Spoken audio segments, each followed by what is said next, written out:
আসসালামু আলাইকুম। আপনারা শুনছেন অশ্রুসিক্ত জল। লিখনিতে আমি সাদিয়া, পর্ব ২৭। সুজানার দিকে তাকিয়ে মনের অজান্তেই মুচকি হাসি রাজের ঠোঁটের কোণে। সুজানাও অপলক দৃষ্টিতে রাজের দিকে তাকিয়ে রইল। মনে মনে ভাবছে, রাজ আমার দিকে তাকিয়ে হাসছে কেন? তাহলে কি রাজের মনের মধ্যে আমার জন্য কোনো কিন্তু চলছে? ডালমে কুচ কালা হে। তিনজনে খাওয়া দাওয়া শেষ করে রেস্টুরেন্ট থেকে বের হয়ে বাড়ির উদ্দেশ্যে রওনা হলো।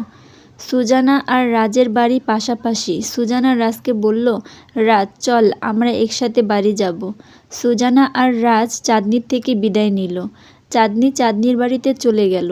সুজানা আর রাজ গল্প করতে করতে যে যার বাড়িতে চলে গেল। দেখতে দেখতে পরীক্ষাও শেষের দিকে। আজকে পরীক্ষা শেষের দিন। পরীক্ষা দিয়ে সবাই বের হলো। সব বন্ধুরা একসাথে হলো। একজন আরেকজনের সাথে আলিঙ্গন করছে। আজকের পর থেকে সব বন্ধুদের সাথে আর দেখা নাও হতে পারে।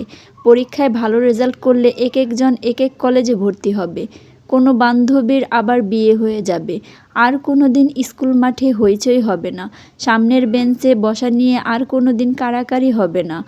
ব্যাগ বই খাতা নিয়ে আর কোনো দিন মারামারি হবে না। সব বন্ধুরা বিদায় নিয়ে যে যার বাড়িতে চলে গেল।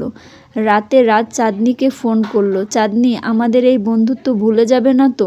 আরে রাজ, বোকার মতো কি বলছো? বন্ধুত্ব কি কখনো ভুলে যাওয়া যায়?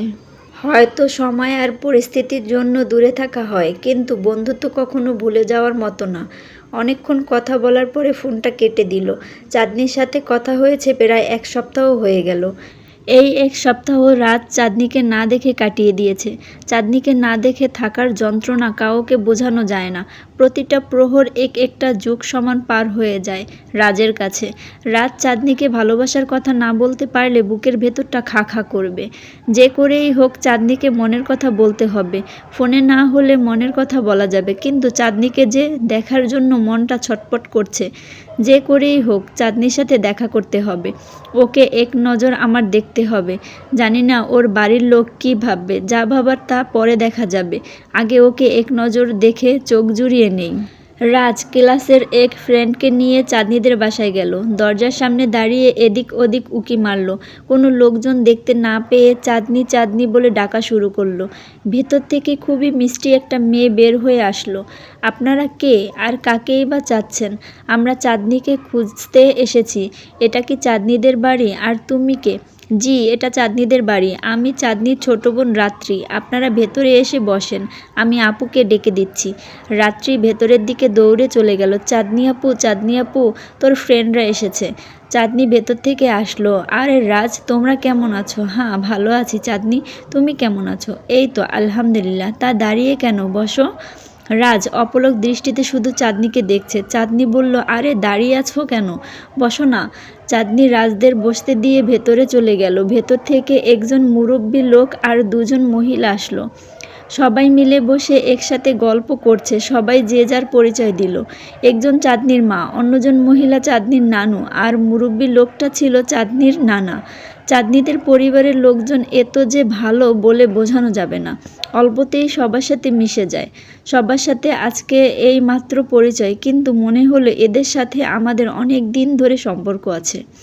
হালকা পাতলা নাস্তা শেষ করে চাঁদনির সাথে চাঁদনির পুরো বাড়িটা ঘুরে দেখলাম।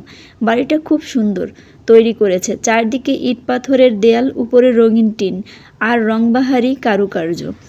বাহিরের বাগানগুলো খুব সুন্দর। নানা রকম সবজি, ফল আর হরেক রকম ফুলের চাষ রয়েছে। বাড়ির ভেতর ঢুকলে যে কারো মন কেড়ে নেবে। বাড়ির লোকগুলো যেমনি দেখতে সুন্দর, মিষ্টি তাদের ব্যবহার, তেমনি সুন্দর তাদের বাড়ির ডিজাইন। রাজ মনে মনে ভাবছেন, এরকম একটা বাড়িতে সম্পর্ক পাতালে জিতে যাব আমি। সুন্দরী বউয়ের সাথে পাবো সুন্দর পরিবার আর সুন্দর পরিবেশ।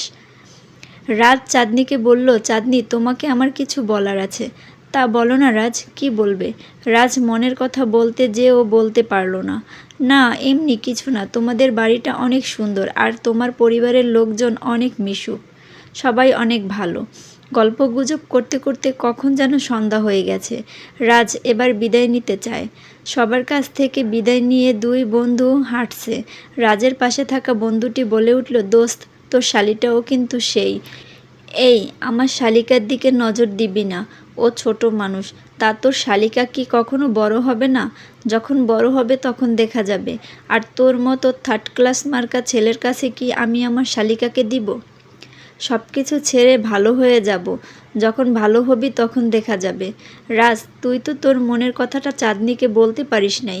বলতে পারি নাই তো কি হয়েছে? চাঁদনি আমার ভালো বন্ধু, এক সময় না এক সময় ওকে আমি পটিয়ে ফেলবো। ক্লাসের সব থেকে স্মার্ট ছেলে হচ্ছি আমি, আর ও আমার প্রেমে পড়বেই। ভুলে যাস না রাজ, এখন কিন্তু আর তোরা ক্লাসমেট নেই। ভালো রেজাল্ট করলে কে কোথায় ভর্তি হবি পাত্তাই থাকবে না। তা বলি কি, যত শীঘ্রই তোর মনের কথাটা চাঁদনিকে জানিয়ে দে, নইলে আবার দেখবি অন্য কেউ এসে ছোঁ মেরে নিয়ে গেছে। ঠিকই বলেছিস, আমি যত তাড়াতাড়ি আমার মনের কথা চাঁদনিকে জানিয়ে দেব। ভুল ত্রুটি ক্ষমার দৃষ্টিতে দেখবেন। গল্পটি ভালো লাগলে পরবর্তী পর্ব পেতে চ্যানেলটি সাবস্ক্রাইব করে আমার পাশেই থাকবেন। ধন্যবাদ।